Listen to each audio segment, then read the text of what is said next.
प्यारे बच्चों नमस्कार। आज हम प्रश्नावली 12.3 का पहला प्रश्न देख रहे हैं। हमने इसके पहले 12.2 के प्रश्न बता दिए।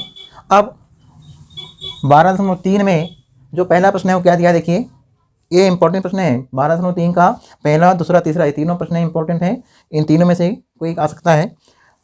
क्या दिया है देखिए, दी गई आकृति में छायांकित भाग का क्षेत्रफल ज्ञात करो यदि पी क्यू की लंबाई 24 सेंटीमीटर, ये पी क्यू है, इसकी लंबाई 24 सेंटीमीटर, और पी आर की लंबाई, ये जो पी आर है इसकी लंबाई 7 सेंटीमीटर, तथा ओ वृत्त का केंद्र है, यानी ओ जो है वो वृत्त का केंद्र बिंदु है। यानी ये जो अर्धवृत्त यहाँ से जो आर से क्यू जो है, जो आर और क्यू और ओ, ये तीनों क्या है, यानी एक ही रेखा पर है, मतलब ये केंद्र बिंदु है, तो ये इसका व्यास कहलाएगा।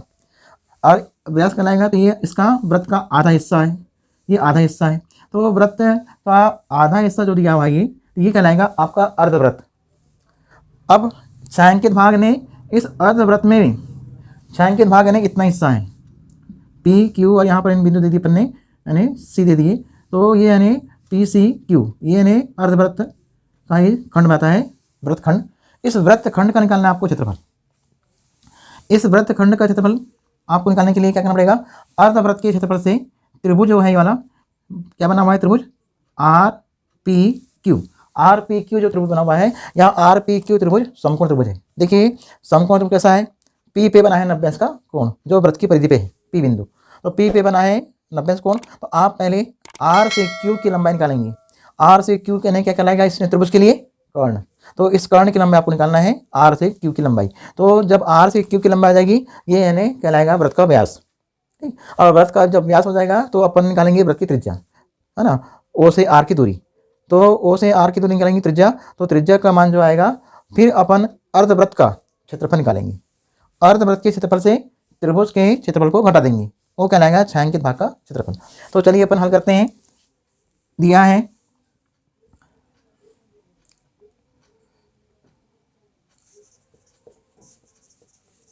क्या लिखेंगे, दिया है मैं लिखेंगे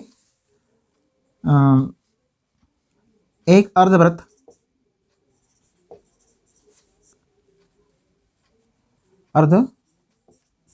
जो आकृति दी हुई है, इस अन्य आकृति में अर्धवृत्त है, एक अर्धवृत्त जिसकी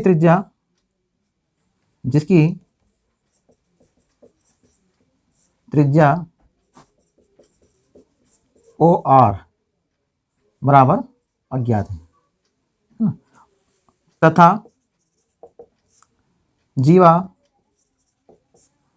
पी क्यू बराबर 24 सेंटीमीटर, है ना, ये भी जीवा है। तो आर पी बराबर 7 सेंटीमीटर। ठीक, अब क्या करेंगे, अब हम ओ आर निकालने के लिए हम आर क्यू निकालेंगे, है ना। तो आर क्यू वृत्त का व्यास कहलाएगा। तो वृत्त का व्यास, अर्धवृत्त का व्यास, ये जो है आर क्यू, ये भी यानी अज्ञात है। अब आपको निकालना क्या है, छायांकित भाग का क्षेत्रफल बराबर क्वेश्चन मार्क। सबसे पहले हम आर से क्यू की लंबाई निकालेंगे। जो इस समकोण ने बनना त्रिभुज है, तो समकोण त्रिभुज में कर्ण भुजा कहलाती है व्यास। तो यानी कि ये समकोण त्रिभुज, अतः समकोण त्रिभुज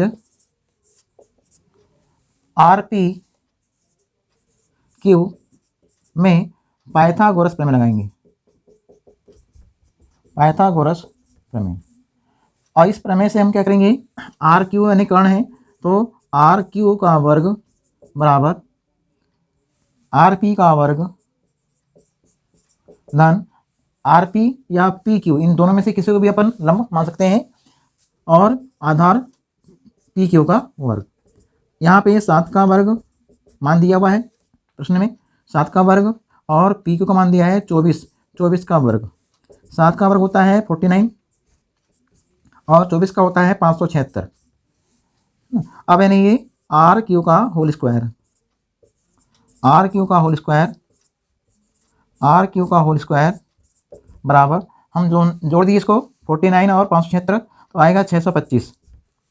625 यानी एक संख्या पूर्ण वर्ग है, 625 भी पूर्ण वर्ग है 25 का। हम लिखेंगे 25 का वर्ग और ये आर क्यू का वर्ग, वर्ग से वर्ग कट। अब यानी आर क्यू बराबर 25 सेंटीमीटर। अब आर क्यू आ गया, मतलब ये व्यास आ गया। ये जो आया है अर्धवृत्त का व्यास है, अर्धवृत्त का व्यास। जब अर्धवृत्त का आ गया है तो अर्धवृत्त की त्रिज्या आपको निकालना है। अर्धवृत्त की त्रिज्या आर बराबर क्या होगा 25/2, 25/2 सेंटीमीटर। अब त्रिज्या हो गई। अब आपको निकालना है एक्चुअल में छायांकित भाग का क्षेत्रफल जो आपके चित्र में बना हुआ है। तो छायांकित भाग ने आपको कैसा रहेगा बताइए। आपको इस छायांकित भाग का निकालना है क्षेत्रफल। तो अर्धवृत्त के क्षेत्रफल से, अर्धवृत्त के क्षेत्रफल से समकोण त्रिभुज का क्षेत्रफल हम घटा देंगे। तो चलिए प्रश्नानुसार अपन हल करेंगे। तो लिखेंगे छायांकित भाग का क्षेत्रफल बराबर होगा अर्धवृत्त का क्षेत्रफल, और इस अर्धवृत्त के क्षेत्रफल से हम घटा देंगे समकोण त्रिभुज का क्षेत्रफल। समकोण त्रिभुज क्या बना हुआ है आर पी क्यू का क्षेत्रफल। अब सूत्र क्या होगा, अर्धवृत्त का क्षेत्रफल 1/2 पाई आर पी वर्ग माइनस, यहाँ आपको लिखना है छायांकित भाग का क्षेत्रफल 1/2 पाई आर का वर्ग माइनस समकोण त्रिभुज का होता है 1/2 आधार गुणित ऊंचाई b गुणित h। अब बने 1/2 पाई का मान 22/7, आर का मान कितना है त्रिज्या 25/2 पर वर्ग माइनस, अब यहाँ पर नहीं लग गया माइनस 1/2, आधार का मान हमने ले लिया 7 और ऊंचाई का मान ले लिया हमने 24। अब 1/2 गुणा 22/7 गुणा 25/2 गुणा 25/2 माइनस ये 2 से हम काट देंगे 24 को 12, तो यहाँ आएगा 7 गुणित 12। अब 22 कटेगा 2 से, 2 एकम 2, 2 11 22। अब इन बचेगा 11 गुणित 25 गुणित 25, नीचे में 7 गुणित 2 गुणा 2 माइनस 12 का गुणा करिए साथ में, तो 12 7 84 और नीचे में बटे में 1 कर लो। यहाँ पे आपको ने छायांकित भाग का क्षेत्रफल लिखना है यहाँ। अब गुणा करेंगे अपन लोग 25 में 25 का गुणा आपको मालूम है कितना होता है, 25 में 25 का गुणा होता है 625। 625 में गुणा करेंगे हम 7 11 का, तो 625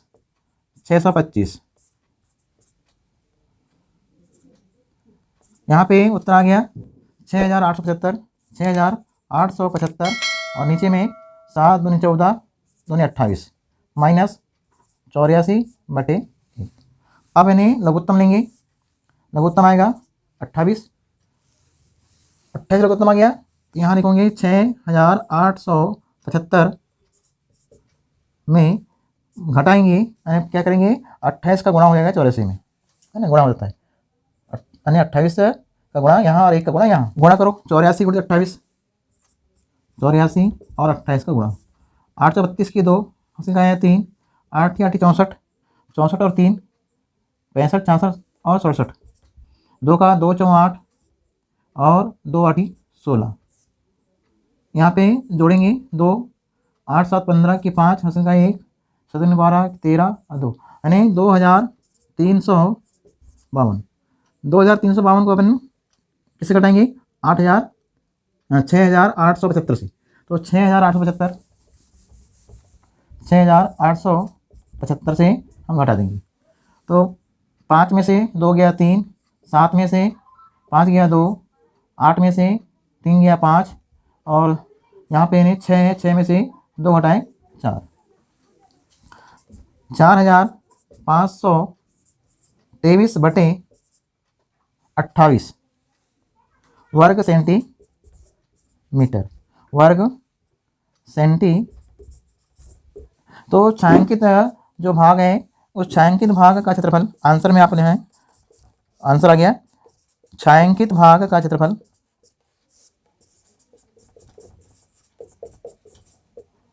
ये आंसर आ गया।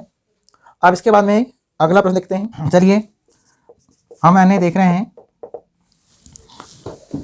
प्रश्न नंबर 2, दी गई आकृति में छायांकित भाग का क्षेत्रफल ज्ञात करो। यदि केंद्र O वाले दोनों सकेंद्रीय वृत्तों की त्रिज्याएं क्रमशः 7 सेंटीमीटर और 14 सेंटीमीटर है। देखिए सकेंद्रीय मतलब होता है कि एक ही केंद्र वाले दो वृत्त बने हैं, यानी दोनों वृत्त का केंद्र बिंदु एक O, इसलिए इसका नाम है सकेंद्रीय, यानी एक ही केंद्र के दो वृत्त बने हुए हैं। तो चित्र बना हुआ है आपके बुक में, यहाँ लिखा हुआ है दी गई आकृति। अब आकृति में यहाँ पर जो कोण दिया हुआ है AOD, ये है 40 अंश का, AOD बराबर दिया है 40 अंश। अब क्या करेंगे बताओ, दो त्रिज्याएं हैं, सकेंद्रीय वृत्त है, दो वृत्त हैं, एक छोटा वृत्त बना हुआ है, एक बड़ा बना हुआ है। तो छोटे वृत्त में भी ये त्रिज्याखंड है और बड़े वृत्त में भी ये त्रिज्याखंड है। त्रिज्याखंड का क्षेत्रफल, तो बड़े वाले त्रिज्याखंड का क्षेत्रफल से हम छोटे वाले त्रिज्याखंड का क्षेत्रफल घटा देंगे तो ये छायांकित भाग का क्षेत्रफल ज्ञात हो जाएगा। तो चलिए अपन हल करते हैं। दिया है दो सकेंद्रीय वृत्तों की त्रिज्याएं क्रमशः R1 बराबर 14 सेंटीमीटर और छोटी त्रिज्या को अपन मानते हैं R2 बराबर 7 सेंटीमीटर। दो त्रिज्या आपने मान लिया R1 R2, ठीक है, वह करेंगे। अब तथा केंद्र पर बना कोण ये है थीटा का मान 40 अंश। चित्र बना हुआ है, इस चित्र में आपको निकालना क्या है, छायांकित भाग का क्षेत्रफल बराबर क्वेश्चन मार्क। अब क्या करेंगे बताओ, सीधे अपन लिखेंगे प्रश्नानुसार। देखिए आप यानी इस क्षेत्रफल निकालने के लिए बड़े वाले त्रिज्याखंड का क्षेत्रफल और छोटे वाले दोनों के क्षेत्रफल को आप अलग अलग निकाल सकते हैं और अलग अलग निकाल के हम घटा सकते हैं, लेकिन हम यानी इसको बना रहे हैं एक साथ। तो हम यानी कैसे लिख रहे हैं प्रश्नानुसार में लिखते हैं। देखिए छायांकित भाग का क्षेत्रफल किसके तुल्य होगा, बराबर होगा बड़े वृत्त के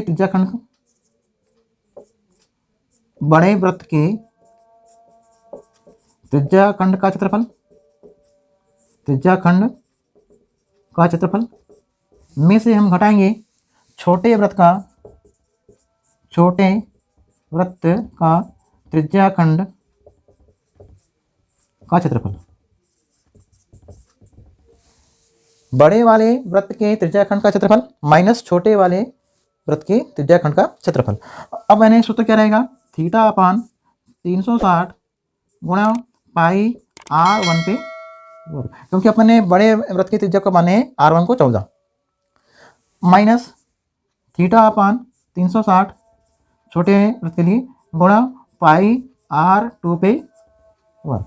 अब दोनों का मान रखिए 40/360, पाई का मान 22/7 और R का मान 14 के ऊपर 2 की घात माइनस, फिर यहाँ थीटा का मान 40/360, पाई का मान 22/7 और R2 का मान 7 और 7 के ऊपर 2 की घात।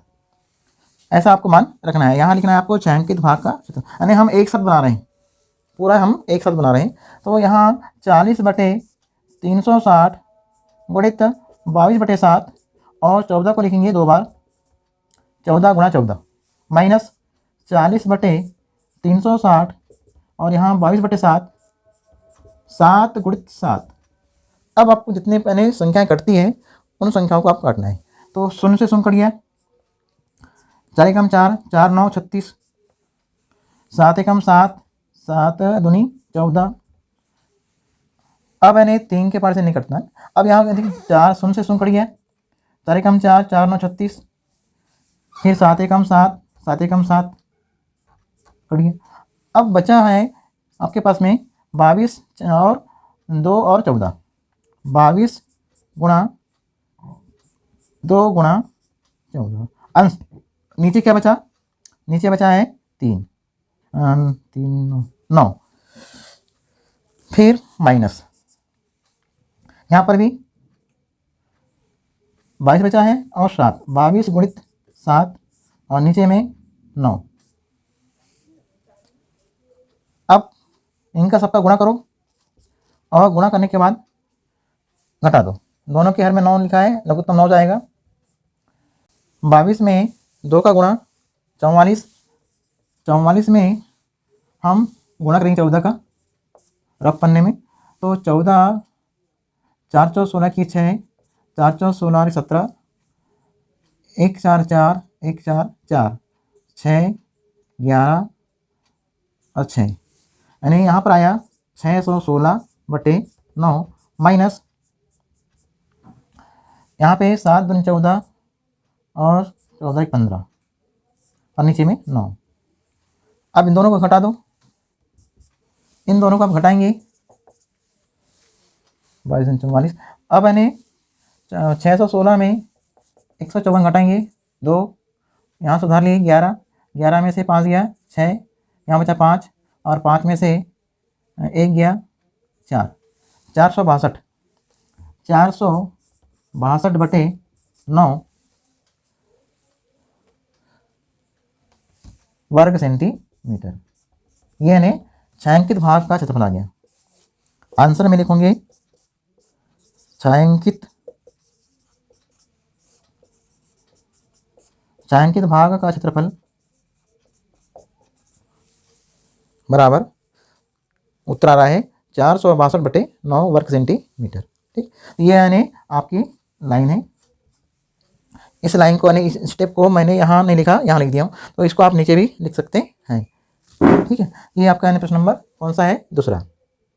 अब चलिए इसके बाद अगला प्रश्न देखते हैं। चलिए देखिए क्या लिखा है तीसरे प्रश्न में, दी गई आकृति में छायांकित भाग का क्षेत्रफल ज्ञात करो यदि ABCD भुजा वाला है ना, भुजा 14 सेंटीमीटर वाला एक वर्ग है।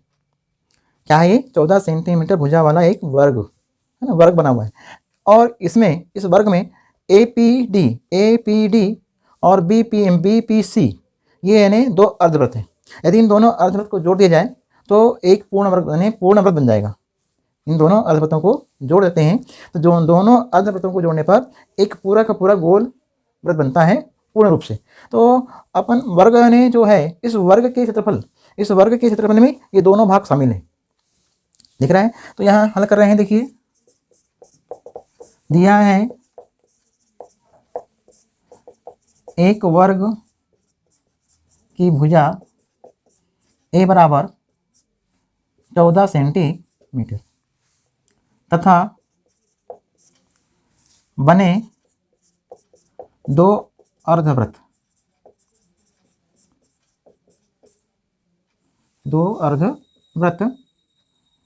APD व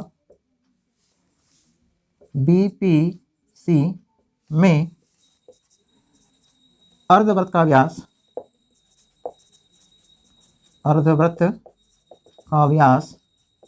क्या कहलाएगा, ये व्यास कहलाएगा, यानी भुजा जो वर्ग की भुजा है वो व्यास कहलाएगा। तो अर्धवृत्त का व्यास बराबर 14 सेंटीमीटर, जितनी भुजा की लंबाई है वर्ग वो उसका व्यास कहलाएगा। ठीक है, चित्र में दिख रहा है ये व्यास, यानी इसको हम अर्धवृत्त का व्यास बोलेंगे। तो व्यास यानी 14 सेंटीमीटर है, तो त्रिज्या कितनी होगी, 14/2 या 7 सेंटीमीटर, ये हो जाएगी त्रिज्या। अब हमको निकालना क्या है, छायांकित भाग। ये प्रश्न इंपॉर्टेंट है, ये प्रश्न बहुत यानी IMP है ये। तो छायांकित भाग का क्षेत्रफल बराबर अज्ञात। इसको भी यानी ऐसे बनाते हैं एक साथ, चाहे इसको आप यानी अलग अलग क्षेत्रफल, पहले वर्ग का क्षेत्रफल निकाल के छोड़ दो और फिर वृत्त का क्षेत्रफल, तो वृत्त का क्षेत्रफल निकाल लो। ठीक, तो अब वृत्त का क्षेत्रफल क्या होगा, दोनों ने अर्धवृत्त को जोड़ दिए तो कहलाएगा पूर्ण वृत्त, है ना। अब अपने वृत्त का क्षेत्रफल वर्ग के क्षेत्रफल से हम वृत्त के क्षेत्रफल को घटा देते हैं, तो छायांकित भाग का क्षेत्रफल ज्ञात होता है। प्रश्नानुसार में वही देखेंगे,